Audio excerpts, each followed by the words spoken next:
तौर पर मुसलमानों पर जो कहर टूटा है वो किसी से छुपा नहीं है। ये लोग सिर्फ अपने मजहबी पहचान की वजह से निशाने पर हैं। संविधान का अनुच्छेद 15 कहता है कि किसी भी नागरिक के साथ धर्म, जाति या किसी और वजह से भेदभाव नहीं होना चाहिए, लेकिन हकीकत इसके उलट है। हालात इस कदर बिगड़ चुके हैं कि hate speech, mob lynching, bulldozer द्वारा घरों को गिराने की घटनाएं आम हो गई हैं, खास तौर पर उत्तर प्रदेश में, जहां ऐसा लगता है जैसे कानून के नाम पर जंगल राज चल रहा हो। संभल में जो हुआ वो सबके सामने है। पुलिस के संरक्षण में निर्दोष लोगों की हत्या की गई और सरकार ने चुप्पी साध ली। अल्पसंख्यकों पर हिंसा बढ़ती जा रही है, मगर सत्ता में बैठे लोग या तो आंखें मूंदे हुए हैं या फिर इन घटनाओं को बढ़ावा दे रहे हैं। हद तो तब हो जाती है जब न्यायपालिका की बात भी अनसुनी कर दी जाती है। सुप्रीम कोर्ट ने मॉब लिंचिंग पर 11 सूत्रीय निर्देश जारी किए थे। इसमें साफ कहा गया था कि राज्य सरकारें और पुलिस इस तरह की घटनाओं को रोकने और दोषियों पर सख्त कार्रवाई करने के लिए जिम्मेदार हैं, लेकिन आज भी इन निर्देशों पर अमल नहीं हो रहा है। हाल ये है कि मॉब लिंचिंग को रोकने की बजाय सत्ता में बैठे लोग आग में घी डालने का काम कर रहे हैं। उनकी जुबान से ऐसी बातें निकलती हैं जो नफरत को और बढ़ावा देती है। ये अशांति अब इतनी गहराई तक फैल चुकी है कि हमारे समाज के धर्मनिरपेक्ष चरित्र पर गंभीर सवाल उठ रहे हैं। साल की शुरुआत में ही कई राज्यों में दुकानदारों को अपने नाम बोर्ड पर लगाने के लिए मजबूर किया गया। इसे सेहत और सुरक्षा के कानूनों का हिस्सा बताया गया, मगर असल मंशा कुछ और थी। ये कदम खास तौर पर मुसलमान दुकानदारों को निशाना बनाकर उठाया गया ताकि उनकी रोजी रोटी पर चोट की जाए। पिछले हफ्ते मुरादाबाद में एक मुस्लिम डॉक्टर को हिंदू बहुल्य मोहल्ले में घर खरीदने पर विरोध झेलना पड़ा। वजह बताई गई कि इससे मोहल्ले की सामाजिक शांति बिगड़ जाएगी। अब आप ही बताइए, क्या ये वजह सही है, जायज है?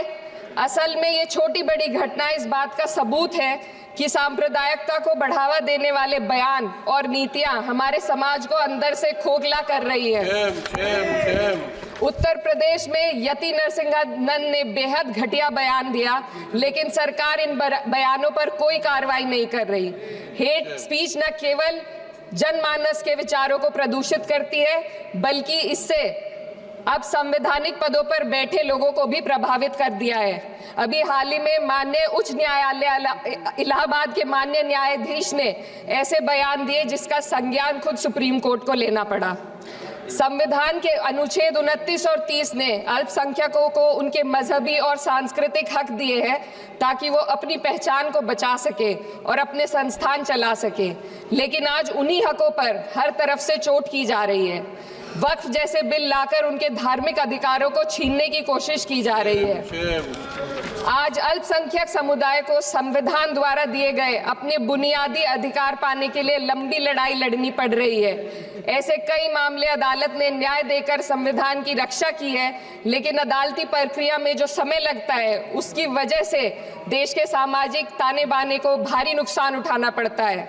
मिसाल के तौर पर इलाहाबाद हाई कोर्ट ने 2004 के मदरसा एक्ट को रद्द कर दिया था, जिससे मदरसों के संचालन पर सवाल उठे। हालांकि सुप्रीम कोर्ट ने बाद में इस फैसले को पलट दिया और एक्ट को वैध करार दिया, लेकिन इस प्रक्रिया में जो समय लगा उसने अल्पसंख्यकों को बेचैनी और संघर्ष के दौर में डाला है। इसी कड़ी में प्लेसेस ऑफ वर्शिप एक्ट 91 भी आता है और कई अन्य अधिकार, उन्हें भी इसी तरह अदालती लड़ाइयों में उलझाया जा रहा है। ये स्थिति न केवल अल्पसंख्यकों के अधिकारों की राह में रुकावट है, बल्कि justice delayed is justice denied जैसी कहावत को सिद्ध करती है। मैं इस सदन से दुनिया भर के अल्पसंख्यकों की आवाज उठाना चाहती हूँ, खास तौर पर हमारे पड़ोसी देश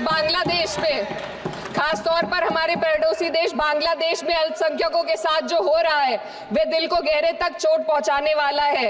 उनकी जान माल की हत्या की जा रही है।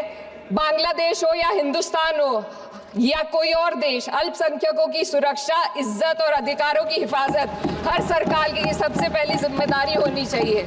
मैं इस सदन से अपने देश के अल्पसंख्यकों के साथ बांग्लादेश के पीड़ित अल्पसंख्यकों की आवाज को एक साथ उठाना चाहती हूँ। ये वक्त की पुकार है कि हम सब मिलकर ये सुनिश्चित करें कि किसी भी इंसान को उसकी पहचान या मजहब के कारण डरकर जीने पर मजबूर ना होना पड़े। जहां हक छीने जाते हैं वहां अमन खो जाता है। ये बात हर सरकार को समझनी चाहिए। अगर हम सच में अपने संविधान का सम्मान करना चाहते हैं तो हमें नफरत और भेदभाव को खत्म करना होगा। हमें ये दिखाना होगा कि ये मुल्क हर वर्ग, हर जाति, हर धर्म और हर समुदाय का है, और जब तक ऐसा नहीं होगा तब तक संविधान की आत्मा सिसकती रहेगी। सर, अपनी बात को खत्म करते हुए मैं एक शेर अर्ज करना चाहती हूँ। ये दाग दाग उजाला, ये शब गजीदा शहर, वो इंतजार था जिसका, ये वो शहर तो नहीं। लेकिन अगर इस सदन में बैठे हम सभी सदस्य ये ठान ले कि हमें संविधान के मूल्यों को लागू करना है और उसे लागू करने का प्रयास करें, तो वह सुबह जरूर आएगी जिसके लिए लाखों भारतवासियों ने अपने जानों की कुर्बानी दी थी।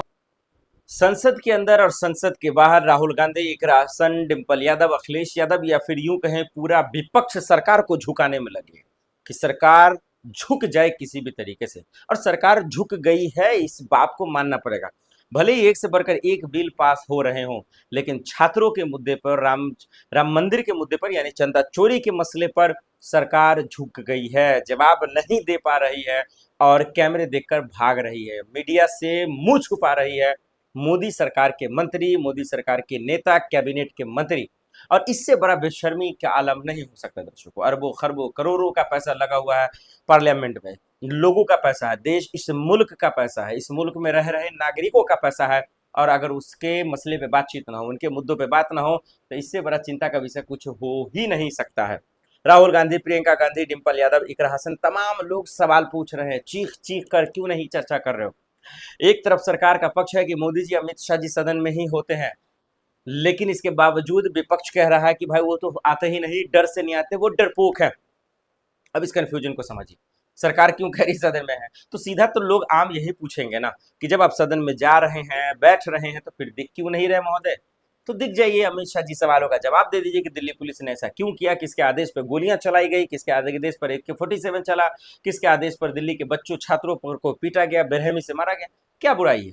आप तो भाई आप चाणक्य हैं राजनीति के, और अगर आपको सवालों का जवाब नहीं है तो इससे बड़ा दुर्भाग्य की बात कुछ हो ही नहीं सकता। वहीं दूसरी तरफ अगर बात करें तो चंदा चोरी पर पप्पू यादव, इकरा हसन, डिंपल यादव, धर्मेंद्र यादव, यानी पूरा इंडिया गठबंधन के लोग सवाल पूछ रहे हैं। संजय सिंह तक भी, अरविंद केजरीवाल, तमाम लोग सवाल पूछ रहे हैं कि भाई ये तमाशा कब तक, और सवालों से भागेंगे कब तक, और सरकार जवाब क्यों नहीं दे रही। किरण रिजिजू साहब को, JP नड्डा को आपने आगे कर दिया, राजनाथ सिंह को आगे कर दिया, जिनको न 3 में न 13 में, इनको पता ही नहीं जवाब क्या देना। बस इनको पता है कि भाई अगर कोई विपक्ष का नेता बोलेगा उसको कैंसिल कैसे करना, उसको रोकना कैसे है।